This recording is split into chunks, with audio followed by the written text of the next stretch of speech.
కావాలని ఇలాంటి న్యూస్ చేస్తే వాళ్ళని తీసిపోయి బొక్కలో పెట్టి అక్కడి నుంచి పనిష్ చేస్తాం. రైతులుగా ప్రవర్తించండి.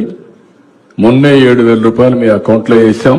మీరు ఎక్కువ యూరియా వేసి మొత్తం దీనివల్ల ప్రజల ఆరోగ్యానికి కూడా ప్రమాదం. ఫెర్టిలైజర్స్ ఎక్కువ వాడితే క్యాన్సర్ వస్తుంది, పెస్టిసైడ్స్ ఎక్కువ వాడినా క్యాన్సర్ వస్తుంది. ఈ విషయం కూడా మనం గుర్తుపెట్టుకోవాలి. ఎక్సెస్ యూజ్ చేస్తే కొనేవాళ్ళు కూడా ఉండడం లేదు. అందుకే నేను చెప్పాను, ఈ ఎర్రా వాసు, ఎర్రా రామూర్తి, చీలి వెంకటేశ్వరరావు, కోలాంటి ఈశ్వరరావు వీళ్ళంతా వైఎస్ఆర్ కాంగ్రెస్ వాళ్ళు. మీరు రాజకీయాలంటే మీ ఇంట్లో చేసుకోండి. ప్రభుత్వం దగ్గర మాత్రం తోక తిప్పితే తోక కట్ చేస్తాం. ఇలాంటి దౌర్భాగ్యమైన పార్టీని ఎప్పుడు చూడలేం. వీళ్ళకి ఫిట్టింగ్ రిప్లై ఎప్పటికప్పుడు ఇవ్వాల్సిన అవసరం ఉంది. ఈరోజు మా కలెక్టర్స్ అందరికీ చాలా స్పష్టంగా ఆదేశాలు ఇచ్చా. ఎవ్రీ డే మీరు మానిటర్ చేసుకోండి. జిల్లాలో ఒకవేళ ఒక షాప్లో ఉండి ఒక షాప్లో అవసరమైతే మీరే ట్రాన్స్ఫర్ చేసుకోండి. ఏ ఒక్క రైతు మాకు ఎరువులు లేదనకుండా చూసుకునే బాధ్యత మీది. అదే సమయంలో ఎక్కడన్నా కానీ ఎరువులు లేదంటే నేనే అక్కడికి వెళ్తా, నేను అక్కడ చూస్తా. మా వాళ్ళ తప్పుంటే యాక్షన్ తీసుకుంటా. కావాలని ఇలాంటి న్యూస్ చేస్తే వాళ్ళని తీసిపోయి బొక్కలో పెట్టి అక్కడి నుంచి పనిష్ చేస్తాం.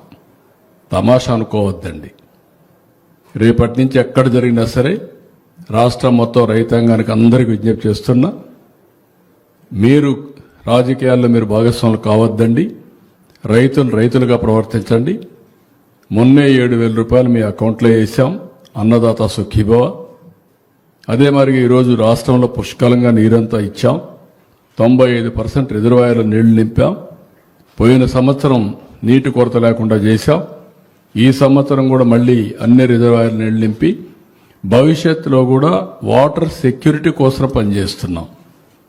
అదే మరి ఎక్కడికి ఎవ్వరికి ఇబ్బందులు లేకుండా ఫెర్టిలైజర్స్ కానీ పెస్టిసైడ్స్ కానీ అన్ని కూడా మానిటర్ చేస్తున్నాం. అదే సమయంలో రైతులు గుర్తుపెట్టుకోవాలి, మీరు ఎక్కువ యూరియా వేసి మొత్తం దీనివల్ల ప్రజల ఆరోగ్యానికి కూడా ప్రమాదం. నేను ఆ మాట చెప్పాను. ఈ సంవత్సరం దగ్గర ఒక 4.5 ఎంత 3.5 4 లక్షల మెట్రిక్ టన్నులు ఫెర్టిలైజర్స్ కన్జంప్షన్ తగ్గించాలని, అదే మరి పెస్టిసైడ్స్ కన్జంప్షన్ తగ్గించాలని, దానికి డ్రోన్లతో పెట్టుకుంటే అవసరం సబ్సిడీ కూడా ఇవ్వాలని చెప్పి ఆలోచిస్తున్నాం. దానివల్ల రాబోయే రోజుల్లో మన రాష్ట్రంలో ఆరోగ్యవంతంగా ఉండే అవకాశం వస్తుంది.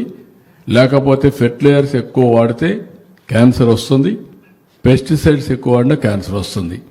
ఈ విషయం కూడా మనం గుర్తుపెట్టుకోవాలి. ఎక్సెస్ యూజ్ చేస్తే కొనేవాళ్ళు కూడా ఉండడం లేదు.